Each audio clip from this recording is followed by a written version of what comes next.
हम स्टडी करेंगे formulation and manufacturing of liquid dosage forms.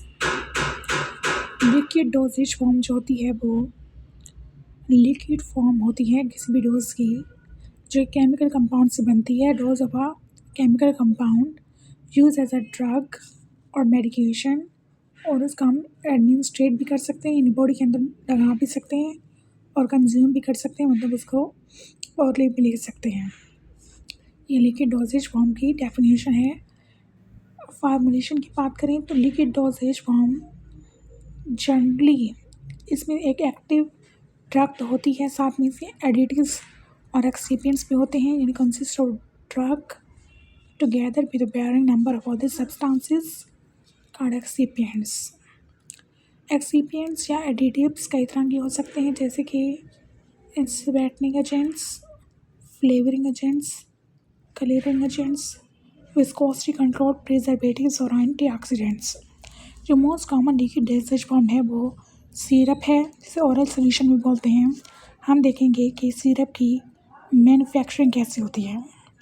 सबसे पहले हम डेफिनेशन देखते हैं सिरप्स की। सिरप जो होते हैं वो कॉन्सनट्रेटेड एक्वस प्रिपरेशन होते हैं किसकी, शुगर की, ऑफ शुगर या फिर शुगर सब्स्टिट्यूट, और इनमें मेडिसिनल एजेंट और फ्लेवरिंग एजेंट हो भी सकता है और नहीं भी हो सकता, यानी विद और without flavouring and medicinal agents.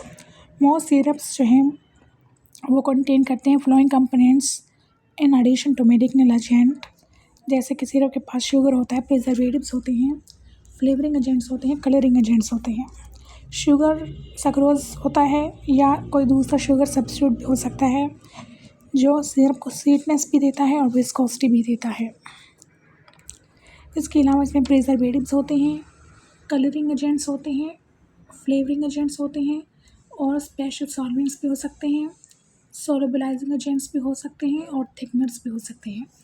Depending on physical and chemical characteristics of ingredients there are 4 methods used for manufacturing of syrup। Physical और केमिकल कैरेक्टरिस्टिक्स को बेस बनाकर सिरप की मैन्युफैक्चरिंग के लिए 4 मेथड हैं। पहला है सॉल्यूशन विद हीट या फिर हॉट मेथड। ये मेथड थर्मोस्टेबल या नॉन वोलेटाइल इंग्रेडिएंट्स के लिए डिफरेंट है और थर्मोलेबाइल और वोलेटाइल इंग्रेडिएंट्स के लिए डिफरेंट है। थर्मोस्टेबल इंग्रेडिएंट्स के लिए सबसे पहले आपने प्योरीफाइड वाटर लेना है और उसमें शुगर हमने ऐड कर देना है। फिर हमने हीट देनी है प्योरीफाइड वाटर को। Heat is applied until the sugar is dissolved. फिर उसी हॉट सोल्यूशन में हमें हीट स्टेबल कंपोनेंट्स ऐड कर देने हैं टू हॉट सिरप। फिर हमें मिक्सचर को कूल करना है और वॉल्यूम को एडजस्ट करना है by addition of water.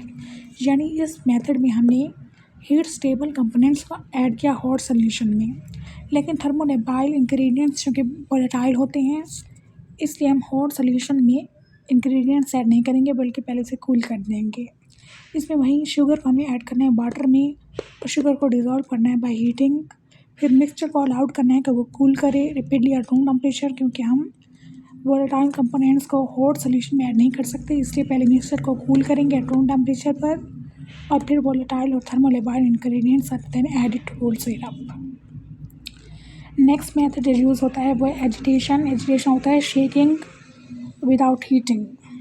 Small scale पे हमें सिंपल एक कंटेनर लेना है और उसमें प्योरीफाइड वाटर और इंग्रेडिएंट्स ऐड करके उसको शेक कर देना है तो हमारे पास सिरप बन जाएगा। लार्ज स्केल में हमने बड़े स्टेनलेस स्टील टैंक्स यूज़ करने हैं जिनमें एजिटेटर्स और स्टिरर्स लगे होते हैं। On small scale the sucrose and other ingredients are added to purified water in a container and the mixture is agitated. Small scale वाला प्रोसेस बहुत टाइम कंज्यूमिंग है और स्टेबल प्रोडक्ट पैदा करता है। लार्ज स्केल में हम स्टेनलेस स्टील टैंक्स या फिर ह्यूज गिलास लाइन टैंक्स यूज़ करेंगे जिनमें मैकेनिकल स्टिरर्स और एजिटेटर्स होंगे are employed in the preparation. इस लार्ज स्केल में हम सॉल्वेंट की जगह दूसरी चीज़ें भी यूज़ कर सकते हैं। Some substances other than water are used in this preparations. Water soluble ingredients are first mixed in the small amount of water। Third method ये है कि हमने सिंपल सक्रूज ऐड कर देना है मेडिकेटेड लिक्विड में या फ्लेवर्ड लिक्विड में। Sugar is dissolved